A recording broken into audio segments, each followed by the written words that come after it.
Середина осени. Это значит, что совсем скоро в Абхазии начнется сезон цитрусовых. Сбор солнечных плодов еще не начался, но уже есть прогнозы. В этом году ожидается урожай в 35 тысяч тонн.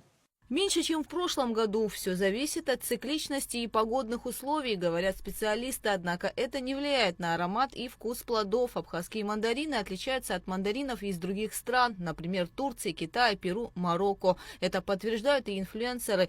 Так, российский блогер Зоркий провел расследование. Среди 7 видов оранжевого плода безоговорочный лидер по сочетанию вкуса, аромата и текстуры – абхазский мандарин. В Сочи, недалеко от границы, абхазские мандарины сегодня продают от 55-60 рублей за килограмм. В других российских городах цена взлетает до 150 рублей за кило. Таможенная стоимость товара составляет 83 рубля за килограмм. Все на сегодня в зависимости от НДС, которая сегодня таможенная стоимость товара рассчитывается сегодня пока по 83 рубля. Но есть предпосылки к тому, что это все будет пересмотрено, и я сейчас не могу точно сказать, но порядка 60 рублей должно быть. Это 83 рубля, получается, за килограмм, за цитрус? Это таможенная стоимость товара, откуда высчитывается НДС. 10% НДС, значит, на российской стороне НДС платится из 83 рублей, это 8,30.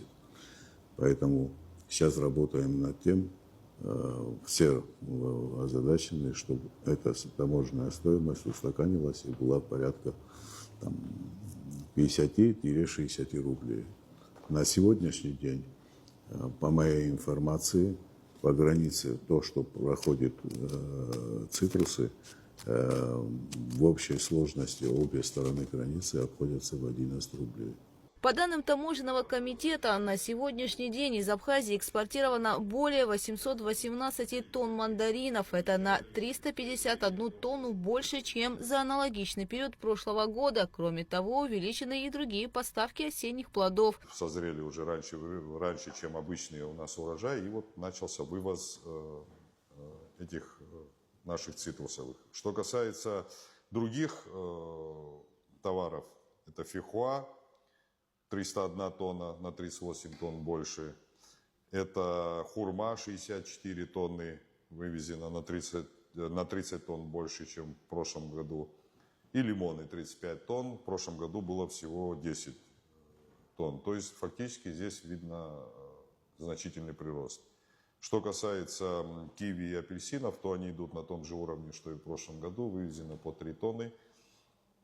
Что и тогда, что и сейчас. Проблем с экспортом цитрусовых и осенних фруктов на границе нет. На недавнем совещании с участием правоохранительных структур, Минсельхоза, Госстандарта и карантинной службы президент Бадрагумпа поручил оказать максимальное содействие крестьянам в реализации сельхозпродуктов. Каждый сезон, значит, контроль за вывозом цитрусовых плодов, да и не только цитрусов, все остальное осуществляет Государственный таможенный комитет. Оплата производится в размере 0,1% от стоимости. Это было установлено в свое время правительством республики, незначительная сумма.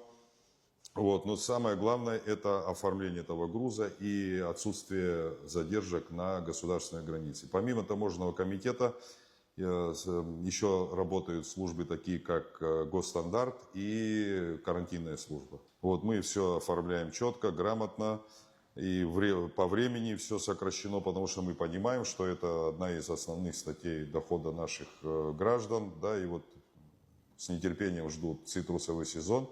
Пока вот такие цифры, которые на сегодняшний день есть. Российская сторона тоже идет на встречу, понимая, что это относится к категории скоропортящихся груза, поэтому там тоже оформление происходит очень быстро.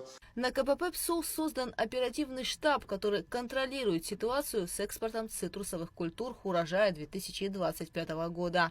По поручению президента, которое было 10 октября, усилить контроль в сфере экспорта цитрусовых, мною было собрано совещание на посту ПСО, где были даны поручения о том, чтобы усилить контроль, чтобы наши граждане спокойно могли перевозить цитрусы и реализовывать их в дальнейшем в Российской Федерации. Пик мандаринового сезона приходится на декабрь, когда все спешат вывести цитрусы к Новому году. Далее мандарины вывозятся небольшими партиями вплоть до марта. Гугуца Вардания, Алексея Гухава, Абхазское телевидение.